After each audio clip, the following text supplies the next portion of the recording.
Praise the Lord. सबको जय मसीह की। आइए वचन में जाने से पहले मैं आपको एक बात बताना चाहता हूँ कि मैं जो भी प्रचार करता हूँ परमेश्वर की दया से पवित्र आत्मा के द्वारा, मेरे प्रचार में घुमा फिरा के एक ही बात होती है कि प्रभु यीशु का सुसमाचार लोगों को बताओ, लोगों को वचन सुनाओ।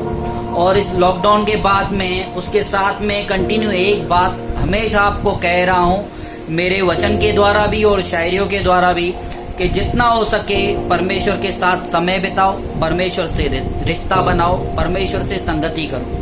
आप जो भी देखेंगे, मेरा पिछला वाला मैसेज भी जो मैंने भेजा है उसमें भी यही बात है कि आप जितना हो सकता है परमेश्वर के साथ समय बिताओ, परमेश्वर से रिश्ता बनाओ, परमेश्वर के साथ संगति करो। आइए मैं बताता हूँ आपको परमेश्वर के साथ संगति करना। परमेश्वर के साथ संगति करना एक एग्जाम्पल आपको बताऊंगा। जैसे सपोज आप 4 साल 5 साल या 8 साल से कलीसिया में आ रहे हो, तो मैंने बहुत सारे लोग देखे हैं 4 साल 5 साल के बाद आने के बाद में भी क्या करते हैं लोग, 6:30 बजे का मीटिंग का टाइम है, आएंगे 8 बजे 8:15 बजे, और 9 बजे जैसा मीटिंग खत्म होता है, शार्प 9 बजे किसी से 2 जनों से जो जिससे मिलते जुलते हैं उनसे प्रेज द लॉर्ड करेंगे और निकल जाएंगे। तो भाइयों मैं बता देता हूँ आपको, अगर जो व्यक्ति हमारे पास 6 महीने या साल भर से आ रहा है तो आप तो उसका नाम भी नहीं जान सकते। उसको आप कैसे जान सकते हो? जब आप रुकोगे, उससे बातचीत करोगे, मतलब संगति करोगे। प्रभु यीशु ने भी कहा, चेलों के से कहा, मतलब हमें भी कहा कि एक दूसरे के साथ संगति करो, रोटी तोड़ा करो। तो हमें क्या है, लोगों से संगति करना है, परमेश्वर की बातें करनी है। तब हम जान सकते हैं कि वो व्यक्ति किस प्रकार का है, उसे क्या अच्छा लगता है, उसका आत्मिक जीवन कैसा है, उसे क्या चीजें बुरी लगती है। वैसे ही जब हम परमेश्वर के साथ बैठते हैं, परमेश्वर से बातचीत करते हैं, उसके वचन पढ़ते हैं, तो हमें समझ में आता है कि परमेश्वर का स्वभाव क्या है, परमेश्वर को क्या अच्छा लगता है, परमेश्वर को क्या बुरा लगता है कि हम वो चीजें नहीं करें। तो जैसे हम प्रभु से संगति करते हैं, उनके साथ समय बिताते हैं, तभी हम जान सकते हैं परमेश्वर के स्वभाव को, और परमेश्वर के अनुसार हम चल सकते हैं। परमेश्वर के साथ संगति करना, इसमें मैंने आपको पहला एक रेवलेशन दिया कि परमेश्वर के साथ संगति मतलब परमेश्वर के साथ समय बिताना।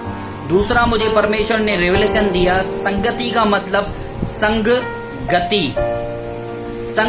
गति का आप अर्थ देखोगे, आप गूगल में टाइप करोगे गति के, आपको बहुत सारे अर्थ आएंगे। मैंने 2 अर्थ लिए हुए हैं। गति का अर्थ है चाल मतलब हमें परमेश्वर जैसी चाल चलता है वैसे ही चाल चलनी है। परमेश्वर कहता है कि पवित्र बनो क्योंकि मैं पवित्र हूँ, इसीलिए हमें पवित्र बनना है, पवित्र जीवन जीना है, तब हम परमेश्वर सी चाल चल सकते हैं। और इफिसियों 4 अध्याय का पहला वचन कहता है, जिस बुलाहट से तुम बुलाए गए हो उसके योग्य चाल चलो। और फिलिपियों 3 अध्याय का 17 वचन में पौलुस कहता है कि मैं जैसी चाल चलता हूँ वैसे चाल चलो। प्रभु यीशु ने जैसे इस पृथ्वी पर जीवन बिताया, और परमेश्वर कैसे कहता है, परमेश्वर कहता है कि मैं पवित्र हूँ, इसीलिए तुम भी पवित्र बनो। मतलब हमें पवित्र, हमारा चाल चलन पवित्र होना चाहिए, तब हम परमेश्वर सी चाल चलते हैं। और दूसरा गति का मतलब है, गति का अर्थ है रफ्तार मतलब स्पीड। मतलब हमने परमेश्वर की रफ्तार के अनुसार चलना है, परमेश्वर के साथ साथ। अभी आप सोचोगे परमेश्वर के जैसी रफ्तार हम चल सकते हैं, आपके दिमाग में ये ख्याल आएगा, तो आप सोचोगे कि नहीं, और मैं कहूंगा कि हाँ, हम परमेश्वर की रफ्तार में चल सकते हैं, परमेश्वर की स्पीड में चल सकते हैं। वो कैसे? क्योंकि हम परमेश्वर के बच्चे हैं, हम परमेश्वर के बेटे और बेटियां हैं। अगर हम परमेश्वर के साथ संगति करते हैं, और जैसा मैंने गति का आपको मतलब बताया, गति का मतलब चाल, हम परमेश्वर के अनुसार पवित्र चाल चलन चलते हैं, और परमेश्वर के साथ जैसे हम चलने की इच्छा जताते हैं, तो हम परमेश्वर के बेटे और बेटियां हैं। जैसे एक पिता अपने छोटे बच्चे को हाथ पकड़कर चलना सिखाता है ना। जैसे एक पिता अपने छोटे बच्चे को हाथ पकड़कर चलना सिखाता है, तो बच्चा उसके जैसी रफ्तार नहीं चलता, पिता बेटे की रफ्तार से चलता है। या बेटा साइकिल चलाना सीखता है, तो पिता उसको पीछे पकड़ के उसके जैसी रफ्तार चलता है। तो अगर हम परमेश्वर के साथ चलना चाहते हैं, परमेश्वर से प्रेम करते हैं, तो परमेश्वर हम जैसे चलते हैं वैसा परमेश्वर हमारे हाथ पकड़कर हमें चलाता है। मैं समझता हूँ परमेश्वर के साथ संगति करने का अर्थ आपको समझ में आ गया होगा। हमें पवित्र चाल चलना है, पवित्र चाल चलन करना है और परमेश्वर के साथ चलना है। उसके लिए आपको एक वचन में बताऊंगा, आखिरी वचन बताऊंगा। हनोक का उत्पत्ति 5 अध्याय में है, वचन पढ़ेंगे हम। मथुशेलह के जन्म के पश्चात हनोक 300 वर्ष तक परमेश्वर के साथ साथ चलता रहा और उसके और भी बेटे बेटियां हुए। और 24 वचन में पढ़ेंगे हम, हनोक परमेश्वर के साथ साथ चलता था, फिर वह लोभ हो गया क्योंकि परमेश्वर ने उसे उठा लिया।